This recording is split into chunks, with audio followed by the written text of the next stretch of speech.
Film dengan judul Nightfall mengisahkan tentang seorang pria yang dituduh menghilangkan nyawa seorang gadis. Namun hingga putusan hakim dijatuhkan, pria ini tetap mengatakan bahwa dirinya tidaklah bersalah. Di dalam penjara ia selalu dipukuli dan ditindas yang membuatnya menjadi gila. 20 tahun kemudian akhirnya ia pun keluar penjara untuk menuntut masa lalu, dan inilah dia.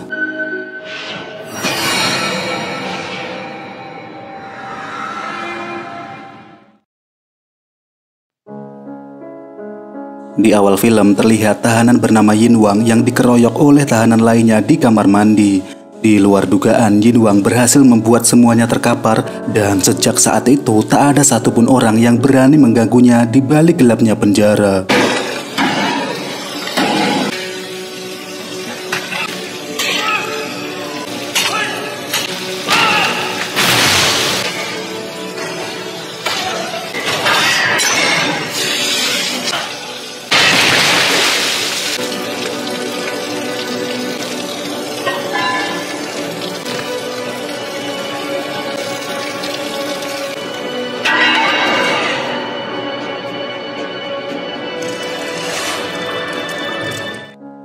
Kini setelah 20 tahun menjalani masa tahanan, Yin Wang akhirnya bisa menghirup udara segar. Setelah bebas, barang-barangnya pun dikembalikan, kemudian berjalan keluar lapas sambil mengenang sebuah liontin berisi foto seorang wanita yang membuatnya teringat kejadian mengerikan di masa lalu.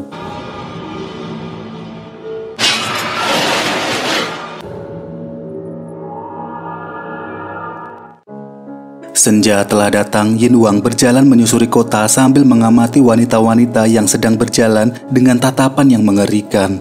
Ketika tengah malam saat kota sudah mulai sepi, ia melihat poster seorang musisi terkenal bernama Han Sui yang terpampang di pinggir jalan. Udah kayak caleg lah pokoknya. Sejenak ia menatap kemudian mendatangi rumah Han Sui yang mengingatkannya pada seorang gadis 20 tahun yang lalu sebelum ia dipenjara. Setelahnya ia pun kembali ke kota dan menghajar poster Han Sui seolah ia menyimpan dendam kepada sang musisi tersebut.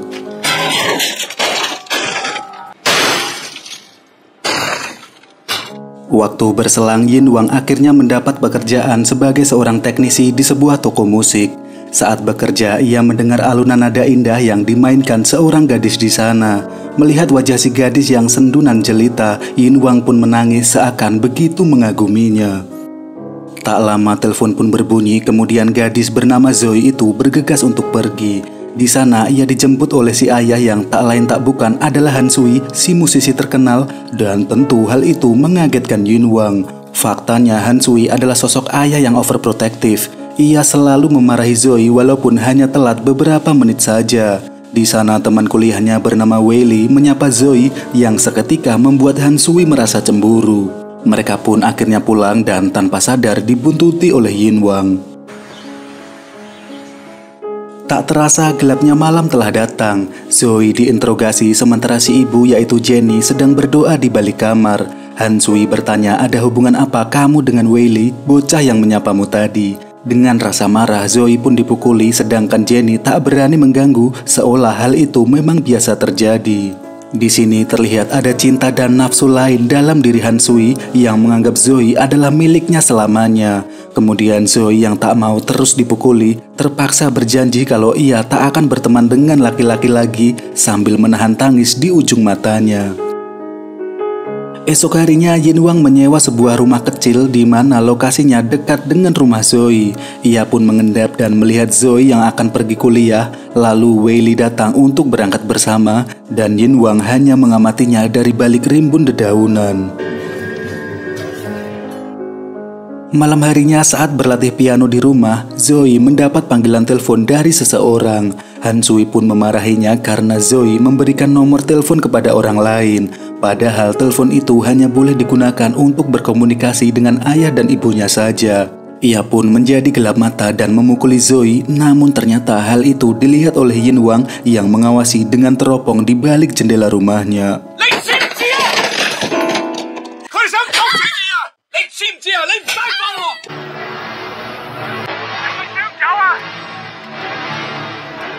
Singkat waktu, dalam hembusan angin pantai tengah malam, seseorang membawa tong sampah berisi mayat.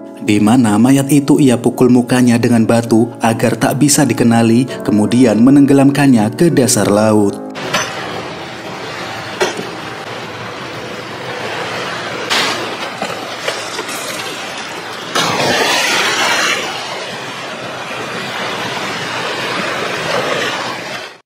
Scene berpindah ke seorang detektif duda bernama Lam dan juniornya yang bernama Angel. Di sana ia melihat acara TV di toko elektronik, lalu Angel disuruh membeli kamera. Tak lama Yin Wang keluar dari toko dan berpapasan dengan Lam. Lam berbincang sebentar membahas berita, lalu Yin Wang bergegas pergi dari sana. Di rumahnya, Lam hendak merayakan ulang tahun anaknya, namun tiba-tiba ia mendapat kabar kalau telah ditemukan mayat. Terpaksa ia pun pergi, yang tentu membuat si anak marah karena ayahnya yang selalu sibuk sendiri tak pernah ada waktu untuknya.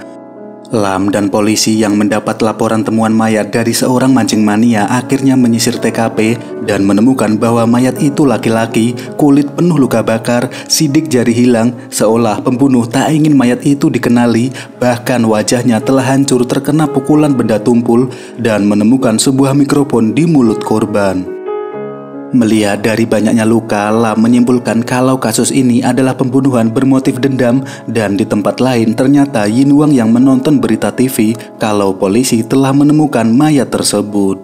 Yin Wang kemudian mengendap ke rumah Zoe dan melihat-lihat foto Zoe sejak masih kecil. Di sana ia menempelkan mikrofon wireless, lalu saat akan pulang, kita diperlihatkan Jenny sedang mengepel lantai halaman. Bersama dokter forensik ditemukan alkohol di aliran tubuh korban, namun tak ditemukan pasir atau air laut di dalam organ dalam, yang artinya korban sudah tewas sebelum dibuang ke pantai. Beruntung dari kabar tim bedah rekonstruksi wajah, akhirnya diketahui bahwa korban adalah Han Sui, sang musisi terkenal di kota Hong Kong. Lam dan anggotanya kini mendatangi rumah Zoe dan menanyai mereka berdua yang terlihat begitu dingin. Mereka mengaku tak tahu kalau Han Sui meninggal, dan Zoe bilang kalau ayahnya memang sering minum-minum dengan teman-temannya. Lalu saat di balkon, Lam hampir saja terpeleset dan terlihat Yin Wang mengamati mereka dari jendela rumah dan mendengar percakapan dengan mikrofon yang tadi telah ia pasang. Kepolisian begitu bingung, lalu Angel datang membawa informasi bahwa Han Sui pernah punya anak bernama Eva yang meninggal 20 tahun yang lalu karena diperkaos dan dibunuh oleh seseorang yang menyelinap ke dalam rumahnya, di mana pelakunya ternyata adalah Yin Wang yang kini telah bebas, dan Lam teringat wajahnya mirip dengan orang yang ia lihat di toko elektronik kemarin.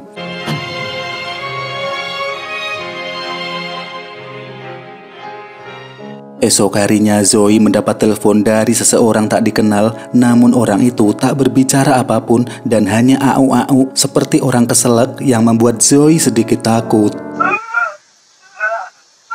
Di tempat lain, Lam pun membahas kasus kematian Eva, di mana 20 tahun silam, menurut catatan kepolisian, Yin Wang sangat terobsesi dengan Eva dan terus mengikutinya. Suatu malam Yin Wang menyelinap untuk memperkaos Eva, kemudian membunuhnya dengan begitu kejam. Apalagi jika diperhatikan, wajah Zoe sangat mirip dengan Eva, yang mungkin Yin Wang kembali datang dan mulai terobsesi dengan Zoe karena wajahnya mirip. Berpindah ke Zoe yang berada di kampus, kini didatangi oleh Lam dan Angel untuk ditanya-tanya, di mana Zoe pun bilang hubungannya dengan ayah serta ibunya tidaklah begitu bagus. Namun ia menambahkan kalau ibunya sangat mencintai ayahnya dan meminta Lam untuk jangan mencurigai ibunya. Dari perbincangan, ternyata Zoe ini tidak pernah tahu kalau ia punya kakak bernama Eva yang telah dibunuh sebelum ia lahir. Dan fakta itu membuat Zoe kebingungan karena orang tuanya tak pernah memberitahu. Lam pun meminta Zoe berhati-hati karena pembunuhnya telah bebas dari penjara, yang tanpa mereka sadari Yin Wang telah menguping pembicaraan mereka. Tak lama di luar kampus, bongkahan kaca tiba-tiba jatuh yang ternyata dilakukan oleh Yin Wang. Entah apa maksudnya, nampaknya Yin Wang sengaja menantang polisi untuk mulai mendekatinya hingga terjadilah kejar-kejaran di antara mereka walaupun berujung kegagalan. Di kontrakannya, Yin Wang yang terobsesi mendengar melalui mikrofon alunan piano merdu yang dimainkan oleh Zoe. Hari berganti di kampusnya, Zoe mendapatkan pesan dari kertas yang berbunyi, "Aku akan selalu bersamamu." Ia pun tersenyum mengira itu pesan dari Weili, namun saat akan beli cimol, Weili mengaku kalau itu bukan pesan darinya, yang tentu membuat Zoe merasa takut dibuntuti oleh seseorang, apalagi ia melihat Yinwang memandangnya dengan tajam di seberang jalan. Bahkan sampai di rumah saat mandi, Zoe dibuat paranoid oleh sosok Yinwang yang selalu mengikutinya.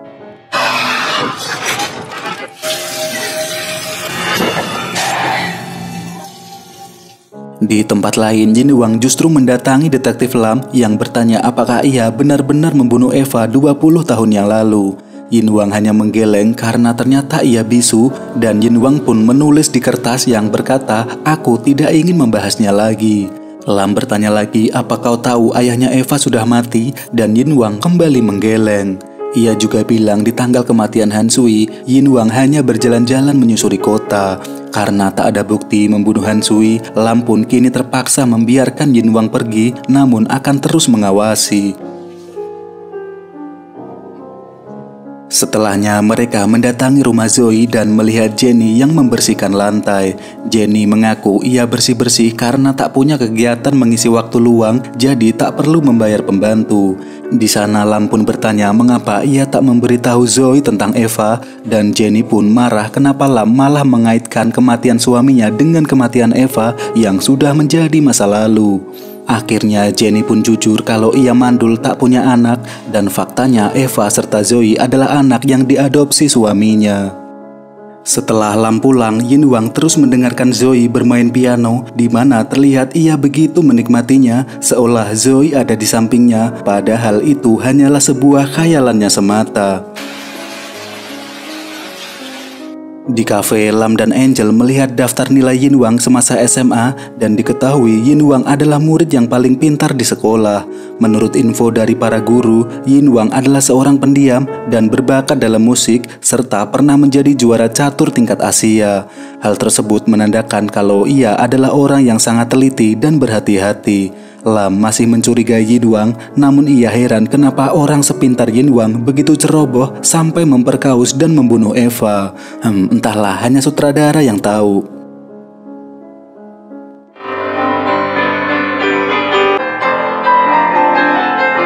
Waktu berlalu, Zoe kembali bermain piano seperti biasanya. Namun tiba-tiba ia mendapatkan pesan teror yang berbunyi, "Semua orang yang dekat denganmu harus mati."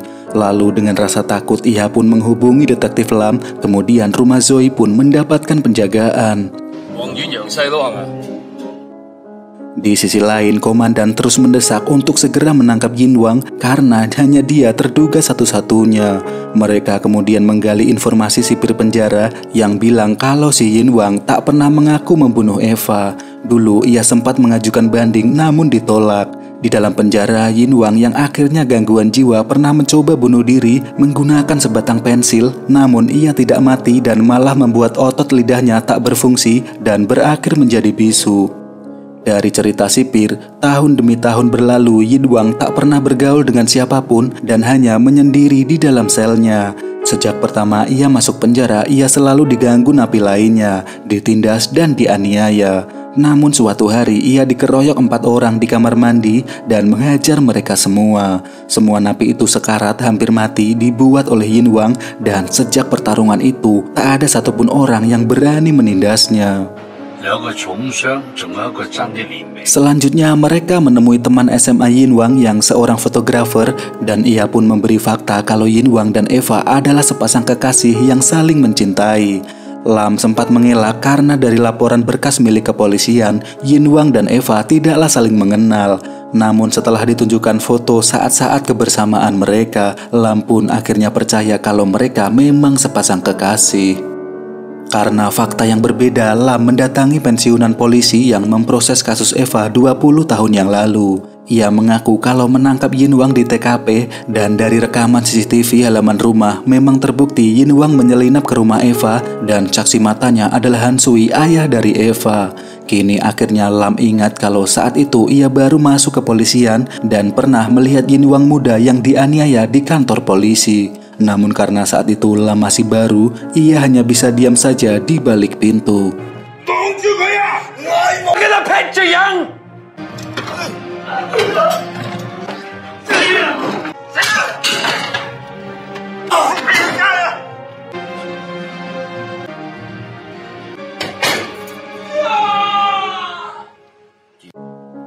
Malam harinya, Angel yang tak pernah ganti baju dikagetkan oleh seseorang yang mengetuk pintu yang setelah dibuka tak ada siapa-siapa. Namun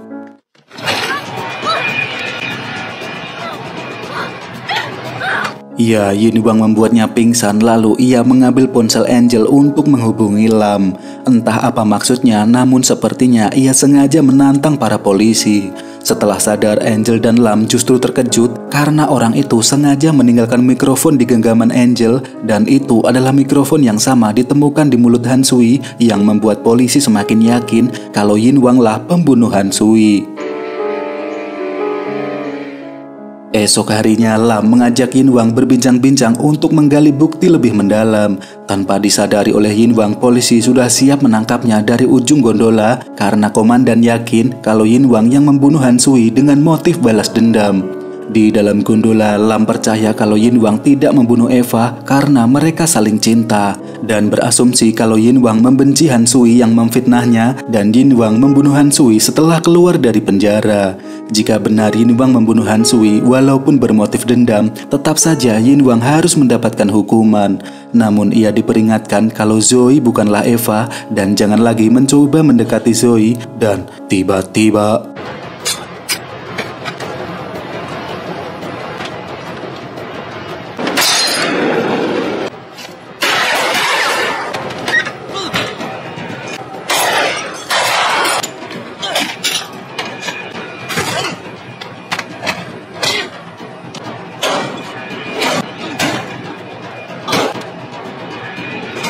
setelah Lam dilumpuhkan, ia melihat para polisi telah bersiap menangkapnya dan Yin Wang memutuskan untuk terjun di sebuah pohon.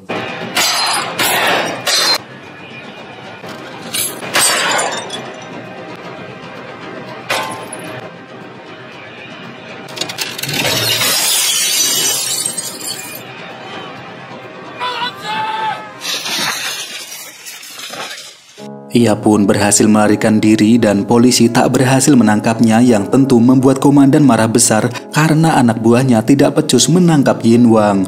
Sedangkan Angel kini bingung kalau Yin Wang memang pembunuh, kenapa semalam ia hanya dibuat pingsan oleh Yin Wang.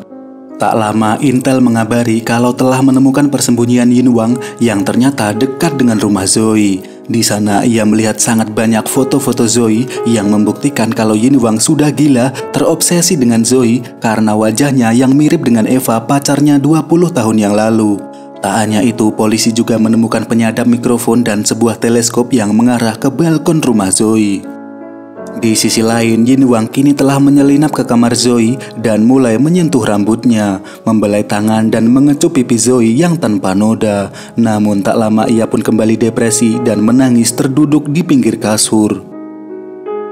Esok harinya Lam mendatangi rumah Zoe dan lagi-lagi Jenny mengepel lantai yang sama lagi, dan tentu hal itu membuat Lam curiga dan mengecek balkon, mungkinkah Han Sui mati jatuh dari sana. Apalagi kata forensik, Han Sui tidak mati di laut melainkan mati di tempat lain. Mereka kemudian memindai lantai halaman dan terungkap fakta kalau ada bekas darah di lantai itu. Jenny pun diinterogasi karena mencoba menyembunyikan fakta-fakta pembunuhan dengan membuang darah di lantai, dan Jenny bersikukuh kalau ia tak tahu apa-apa karena saat itu ia berada di dalam rumah lalu ia pun malah pingsan. Lam kemudian berpikir kalau para wanita itu adalah pelakunya, tidak mungkin mereka mampu membawa mayat ke tebing melewati hutan dan bebatuan yang tak bisa dilewati kendaraan. Kecuali yang membawanya adalah Yin Wang, karena Yin Wang pasti melihat jatuhnya Han Sui dari balkon melalui teropong rumahnya. Akan tetapi, jika mereka bertiga bersekongkol, kenapa bukti-bukti hanya mengarah kepada Yin Wang saja? Seolah Yin Wang menuduh dirinya sendiri demi melindungi pembunuh yang sesungguhnya. Dan pertanyaannya adalah siapa yang coba ia lindungi?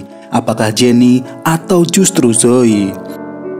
Di sisi lain, Angel menemukan berkas di kotak deposit Han Sui dan mendapati foto-foto Eva sedang tertidur yang berkategori hot. Pertanyaannya, untuk apa coba Han Sui mengoleksi foto hot Eva anaknya sendiri jika memang ia adalah ayah yang waras? Sementara itu, Jenny yang kembali diinterogasi bersikukuh kalau suaminya bunuh diri melompat dari balkon.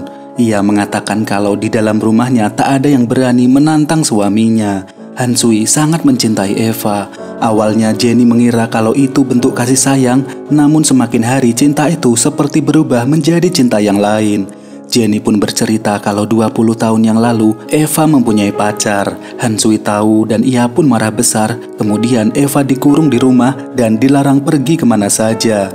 Suatu ketika Eva bilang kalau ia mengandung bayi pacarnya. Namun Jenny tak mau menolongnya untuk bisa kabur karena tak bisa melawan keinginan suaminya. Hingga akhirnya diam-diam Eva pun melahirkan Zoe. Dan suatu malam ia tak pernah mengira kalau suaminya tega membunuh Eva. Sejak kematian Eva, Jenny lah yang merawat Zoe. Dulu saat Zoe masih kecil, Han Sui biasa saja kepada Zoe. Namun seiring berjalannya waktu, Zoe mulai tumbuh besar dengan wajah yang sangat mirip dengan Eva, di mana sejak saat itu suaminya mengira Zoe adalah Eva. Malam itu Han Sui benar-benar mabuk dan ia memukuli Zoe karena rasa cemburu. Namun kali ini Jenny tak tinggal diam dan mencoba menolong Zoe, akan tetapi pintu telah dikunci. Han Sui terus-terusan marah dan bilang kalau kamu telah mengkhianati cintaku, Eva. Zoe hanya bisa menangis karena tak tahu apa yang dibicarakan ayahnya itu yang selalu memanggilnya dengan nama Eva.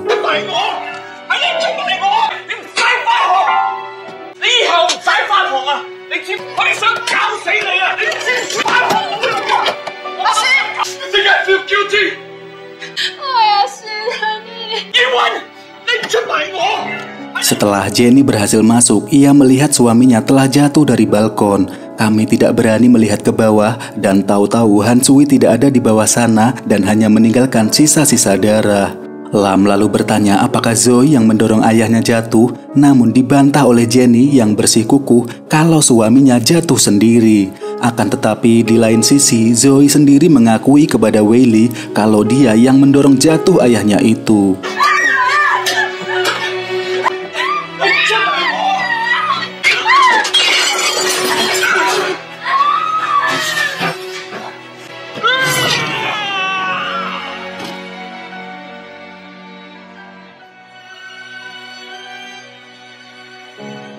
Nah, di sini kita tahu kalau Jenny membohongi Lam demi melindungi Zoe sebagai penebus dosanya karena tak membantu Eva 20 tahun yang lalu.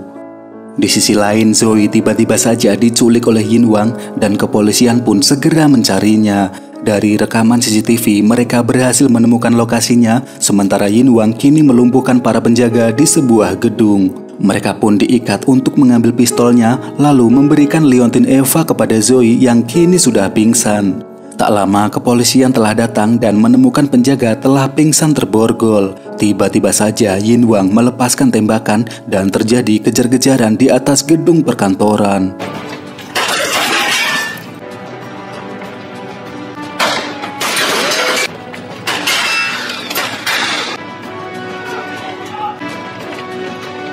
Sampai di ujung, Yin Wang pun akhirnya menyerah dan Lam menyuruh mundur anak buahnya. Di sana Lam memperingatkan untuk jangan membunuh Zoe karena Zoe adalah anakmu dan Eva. Aku tahu kamu dan Eva adalah korban. Lam kemudian bertanya siapa sebenarnya yang membunuh Han Sui. Dengan bahasa isyarat, Yin Wang mengaku kalau dirinya lah pelakunya dan dengan terbata-bata, Yin Wang bilang sangat bahagia bisa memeluk Zoe putri tercintanya. Namun tiba-tiba saja dengan tersenyum Yin Wang bundir untuk menyusul Eva cinta sejatinya di alam sana.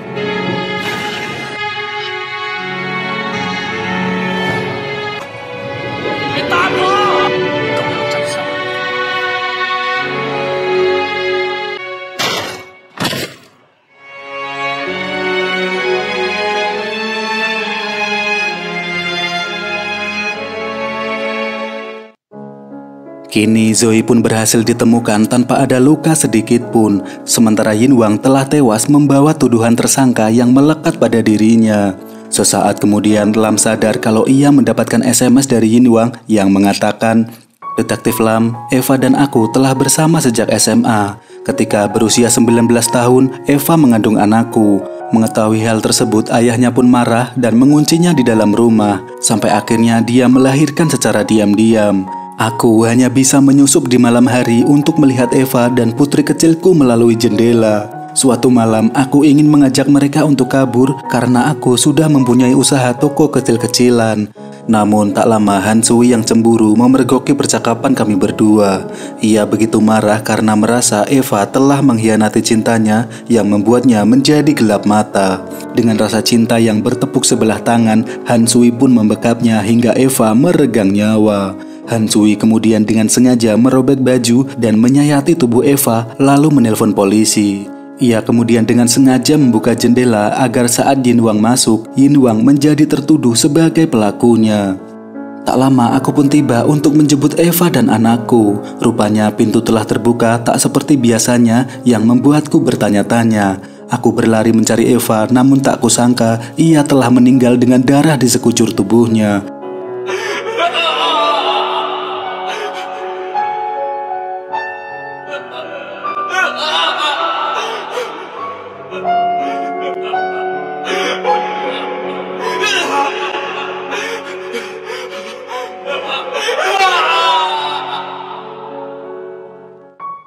Kini 20 tahun berlalu setelah keluar penjara, aku tak sengaja melihat Zoe. Wajahnya mengingatkanku kepada Eva. Rambutnya, matanya, bibirnya. Saat itu aku tak tahu kalau gadis itu adalah anakku yang dulu kulihat masih bayi dan begitu lucu. Detektif Lam, yang kupinta hanyalah satu. Tak peduli siapa yang sebenarnya membunuh Han Sui. Jika kamu mengetahui kebenarannya, maka tak mungkin Han Sui dibunuh kalau tidak ada gunanya.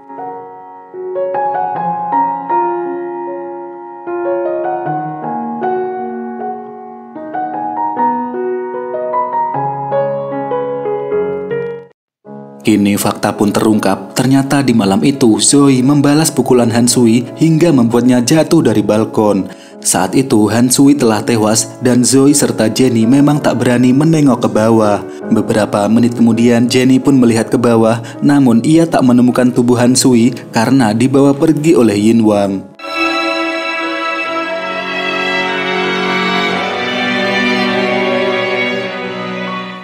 Esok harinya Zoe datang ke kantor polisi dan mengaku kalau ialah yang membuat Han Sui terpeleset jatuh dari balkon hingga meninggal dunia.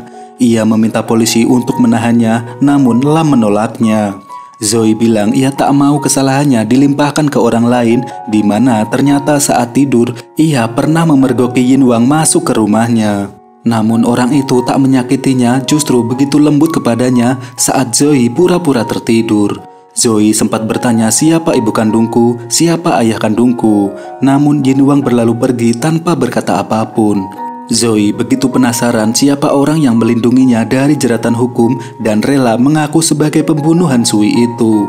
Akhirnya Lam pun mengatakan namanya adalah Wei Yin Wang. Jangan pernah lupakan dia, karena dia adalah ayah kandungmu.